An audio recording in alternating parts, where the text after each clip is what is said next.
അയ്യോ അത് തന്നെ കറണ്ട്.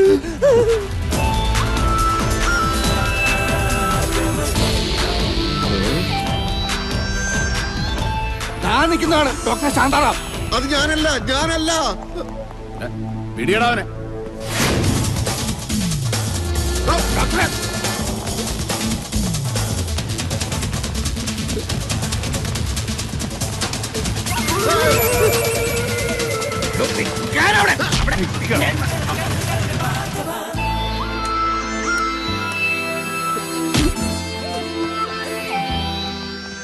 എന്നെ പേടിച്ചോടിയതാണല്ലേ?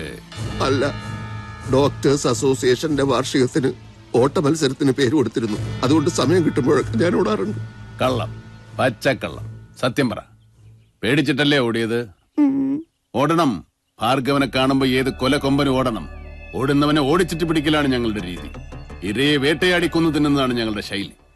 ഞാനൊരു തെറ്റും ചെയ്തില്ലല്ലോ. അതൊക്കെ അകത്ത് നിന്നിട്ട് പറയാം. കമാൻ അണ്ണാ, ഒരു സെക്കൻഡ്.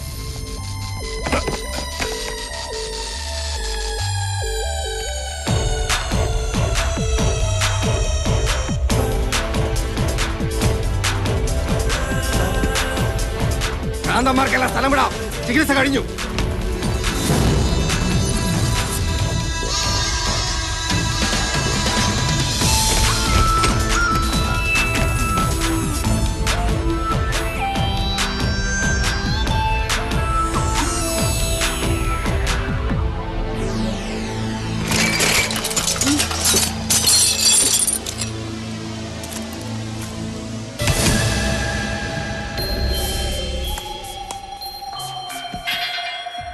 ഇരുന്നോളൂ. നിൽക്കുന്നതാ എനിക്കിഷ്ടം. ഇരിക്കണം. എന്നെ പറ്റി കേട്ടിട്ടുണ്ടോ? എന്താ കേട്ടത്? വളരെ നല്ല മനുഷ്യനാണെന്നാ കേട്ടത്. ഒരു ഉറുമ്പിനെ പോലും നോവിക്കാത്ത. ഉറുമ്പിനെ നോവിച്ചിട്ട് എന്താണോ കാര്യം? ഉറുമ്പല്ല എന്റെ ശത്രു. പോലീസാണ്, കോടതിയാണ്, ഭരണകൂടമാണ്. ഇതിനെയൊക്കെ ഞാൻ നോവിക്കും. നോവിച്ചിട്ടുണ്ട് ഭാർഗവൻ. തെളിവുകളില്ലാത്തതുകൊണ്ട് മാത്രം ജയിലിന് പുറത്ത് കഴിയുന്നവനാണ് ഞാൻ. വല്ലവനും തെളിവും കൊണ്ട് വന്നാൽ പിന്നെ അവൻ വെള്ളം കുടിച്ചാകുകയല്ല. അത് വേറെ കാര്യം. മനസ്സിലായോ? കഞ്ചാവ് കൃഷിയാ എന്റെ മെയിൻ പണി. കൂട്ടത്തിലെ ആളക്കൊല്ലും ആനക്കൊമ്പും എല്ലാ പരിപാടിയുണ്ട്. എന്നെ ഒതുക്കാൻ നോക്കിയവനൊക്കെ ഞാൻ ഒതുക്കിയിട്ടേ ഉള്ളൂ. കേട്ടിട്ടുണ്ടോ കുട്ടിക്കാനം കുറിയച്ചന്റെ കഥ? 110 kV ഇലക്ട്രിക് കമ്പിയിൽ. അത് തന്നെ. ഇതൊക്കെ അറിഞ്ഞിട്ടാണോ ഞാൻ നല്ലവനാണെന്നാ കേട്ടെന്ന് താൻ പറഞ്ഞത്? അല്ല, മോശമായിട്ടാ കേട്ടതെന്ന് പറഞ്ഞാൽ ഇഷ്ടപ്പെട്ടില്ലെങ്കിലോ എന്ന് കരുതി. അത് ന്യായം. എന്നാ കേട്ടോ, ഞങ്ങൾ ഈ അധോലോക നായകന്മാർക്ക് മോശം കേൾക്കാനാ കൂടുതൽ ഇഷ്ടം. അതവിടെ നിൽക്കട്ടെ. ഇപ്പൊ എത്ര രൂപ ബാങ്ക് ബാലൻസ് കാണും? ഒരു 50,000 കാണും. അത് പെങ്ങളുടെ കല്യാണ ചെലവിന് വെച്ചതാ. പക്ഷെ സാരമില്ല, വേണമെന്നുണ്ടെങ്കിൽ ഇപ്പൊ തന്നെ ചെക്ക് എഴുതരാം.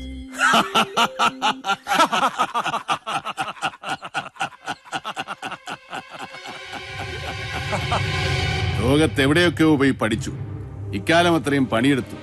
എന്നിട്ട് മിച്ചം വെച്ചത് 50,000 ഉലുവ. ഞങ്ങൾക്കൊരു മാസം തോക്കിന് ഉണ്ട വാങ്ങിക്കാൻ വേണം 5 ലക്ഷം രൂപ.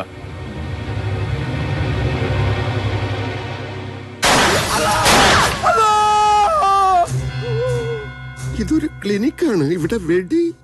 ഭാർഗവൻ എവിടെ നിൽക്കുന്നോ അവിടെ വെടിയും പോവൊക്കെ ഉണ്ടാവും. ഞാൻ വന്ന കാര്യത്തിലേക്ക് കിടക്കാം. വേറൊരു അധോലോക നായകൻ ബോംബെയിലുണ്ട്. ഞങ്ങൾ ഫ്രണ്ട്സാ. വെടിയും കുത്തും ആനക്കൊമ്പൊക്കെ തന്നെ അവന്റെയും പണി. കുറെ കാലമായിട്ട് അവന് തോക്കെടുക്കുമ്പോ കൈക്കൊരു വിറയൽ. പഴയ ധൈര്യമൊക്കെ ചോർന്നു പോയതുപോലെ. ശത്രുക്കളെ കുറിച്ച് ഓർക്കുമ്പോഴേ പേടിയാ. ബില്ലാദിനെ കൊണ്ടുപോയി ചികിത്സിക്കാമെന്നൊക്കെ പറഞ്ഞ ആളല്ലേ. എത്രയും പെട്ടെന്ന് അവനെ ഒന്ന് നേരെയാക്കി തരണം. ഇതിനാണോ എന്നെ കാണാൻ വന്നത്? അതെ. ഇതിനാണോ ഈ മേശമേലുള്ള സാധനങ്ങളൊക്കെ തട്ടി താഴേട്ടത്, വെടി പൊട്ടിച്ചത്? അതൊക്കെ ഞങ്ങളുടെ ഒരു രീതിയാണെന്ന് പറഞ്ഞില്ലേ. നഷ്ടപരിഹാരം തരാം. കണ്ണപ്പ ജബ്ബാറെ, കാറിൽ നിന്ന് ഒരു 10 ലക്ഷം രൂപ എടുത്തുണ്ടോ? 1 കോടിയുടെ ഒറ്റ കെട്ടാ. എടുത്തുണ്ട് വാടോ, കെട്ട് പൊട്ടിക്കാം. ഓ, എനിക്കിപ്പോ ഒന്നും വേണ്ട. വേണ്ട. അപ്പൊ എന്റെ ഫ്രണ്ടിന്റെ കാര്യത്തിലുള്ള തീരുമാനം പറ.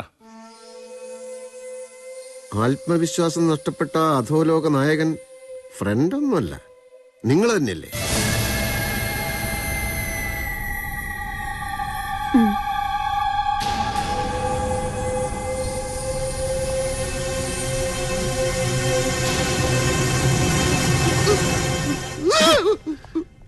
നിങ്ങൾ ഇയാളെ പറ്റി പറഞ്ഞപ്പോ ഞാൻ ഇത്രയും വിചാരിച്ചില്ല.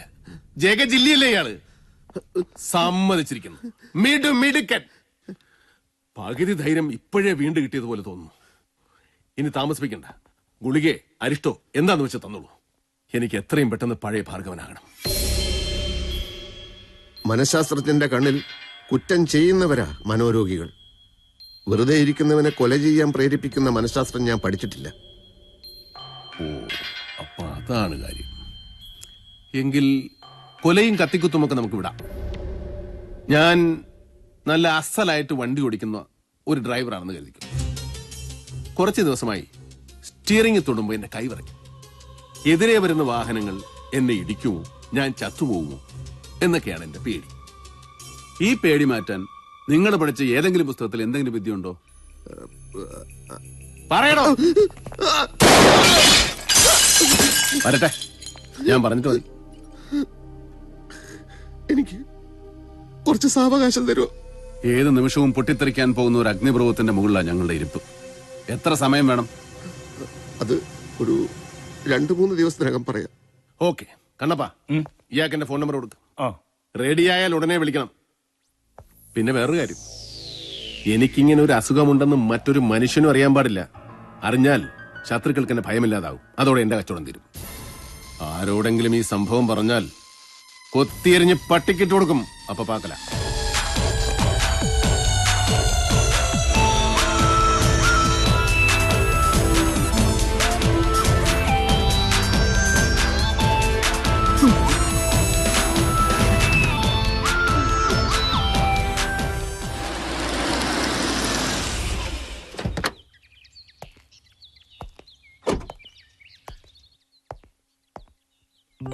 ആ വരൂ വിനോദ്, ബ്രേക്ക്ഫാസ്റ്റ് കഴിച്ചു കാണുമല്ലോ. ക്ഷണിക്കാൻ നിവർത്തിയില്ല. ഇത് അപ്പുറത്തെ വീട്ടിലെ പയ്യനെ കൊണ്ട് കടയിൽ നിന്ന് വാങ്ങിപ്പിച്ചതാ. ഞാൻ കഴിച്ചാണ് സാർ. ഇരിക്കും. ഒരു കുക്കിനെ വെച്ചാ ഇവിടെ തന്നെ വല്ലതും ഉണ്ടായി കഴിച്ചൂടെ സാർ? നല്ല കഥയായി. 2000-3000 ഒക്കെ അവന്മാര് ശമ്പളം ചോദിക്കുന്നത്. ലോസോപ്പേ ലീവ് എടുത്ത് വീട്ടിലിരിക്കുന്ന പോലീസുകാരന് അത്രയും തുകയ്ക്ക് എങ്ങനെ താങ്ങാൻ പറ്റും? വിനോദിനോട് സത്യം പറയാലോ, നാട്ടിലുണ്ടായിരുന്ന വീട് ഞാനങ്ങ് വിറ്റു. അതിൽ നിന്ന് കിട്ടുന്ന പലിശയില ഇപ്പോഴത്തെ പോക്ക്. സാർ എന്തിനിങ്ങനെ ബുദ്ധിമുട്ടുന്നു? നെർക്കോട്ടിക് സെല്ലിൽ SP ആയിരുന്ന സാറ്. എത്ര വലിയ പോസ്റ്റ് ആയാലും ചെയ്യുന്ന ജോലി എൻജോയ് ചെയ്യാൻ നമുക്ക് പറ്റണം വിനോദ്.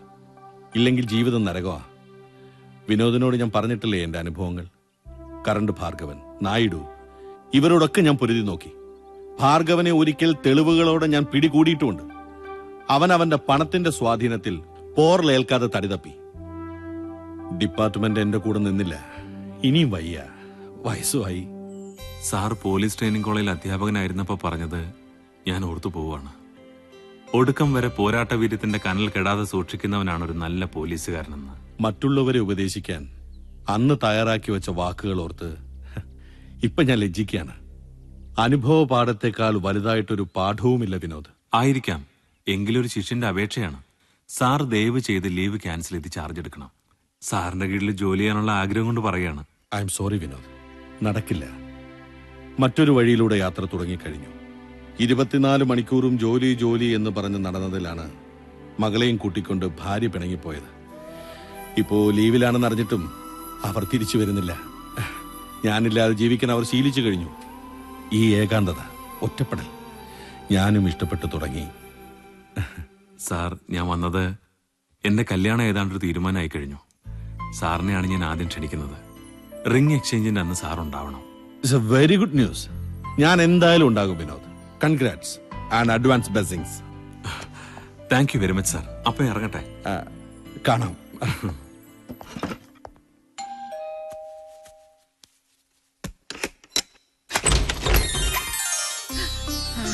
വിനോദായിരുന്നോ?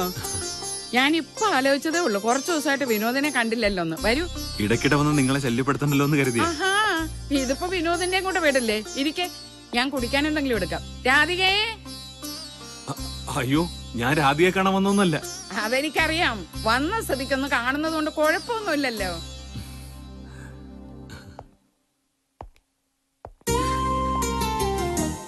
ആ, അറിഞ്ഞിട്ടാണോ അറിയാതെയാണോ എന്നറിയില്ല, ചേട്ടന്റെ ക്ലിനിക്കിൽ കയറിയപ്പോ മൂപ്പര് ചോദിക്കുകയാണ്, മനസ്സിന് വല്ല പിരിമുറുക്കമുണ്ടോന്ന്. ഉദാഹരണത്തിന് ഫോണിലൂടെ കിസ് ചോദിച്ചിട്ട് കിട്ടിയില്ലെങ്കിൽ പിരിമുറുക്കം ഉണ്ടാവാന്നൊക്കെ. നമ്മളന്ന് ഫോണിൽ സംസാരിച്ചുണ്ടെന്ന് ചേട്ടൻ കേട്ടു. ആഹാ, ഇവിടുത്തെ ഫോൺ വർക്ക് ചെയ്യുന്നുണ്ടല്ലോ. ഇടയ്ക്കൊരു ചേഞ്ചിന് നേരിട്ട് ഒന്ന് വരാമെന്ന് കരുതിയാവും. ഡോക്ടറെ കാണാനാ ഞാൻ വന്നേ. പുതിയ അസുഖം വല്ലതും? അതല്ല, വിനോദിനോടൊരു കാര്യം ചോദിക്കണമെന്ന് കുറച്ച് ദിവസമായി ഞാൻ വിചാരിക്കുന്നു. ബാംഗ്ലൂരിലുള്ള പെങ്ങടെ പഠിത്തം തീരാറായോ? ഫൈനൽ എക്സാം ഈ മാസമാ. എന്താ അമ്മേ കാര്യം? അല്ല, പെൺകുട്ടികളാവുമ്പോ വല്ല ഏടാകൂടത്തിലും ചെന്ന് ചാടുന്നതിന് മുമ്പ് കെട്ടിച്ചു വിട്ടേക്കണം. ഏയ്, അനു ഇത്തിരി ബുദ്ധിയൊക്കെ ഉള്ള കൂട്ടത്തിലാ. അതുകൊണ്ട് കാര്യമില്ല. അവളെക്കാളും ബുദ്ധിയുള്ള വല്ലവന്മാരും പുറകെ നടന്നാലോ? അക്കൂട്ടത്തിൽ ചിലപ്പോ അവളുടെ ഇരട്ടി പ്രായമുള്ളവരും കണ്ടേക്കും. അതൊക്കെയാ പ്രശ്നങ്ങൾ. അതുകൊണ്ടാ ഞാൻ പറയുന്നത് ഉടനെ കെട്ടിച്ചു വിടുന്നതാ നല്ലത്. അത്ര ധൃതി ഉണ്ടെങ്കിൽ അമ്മ തന്നെ അങ്ങ് കെട്ടിക്കോ.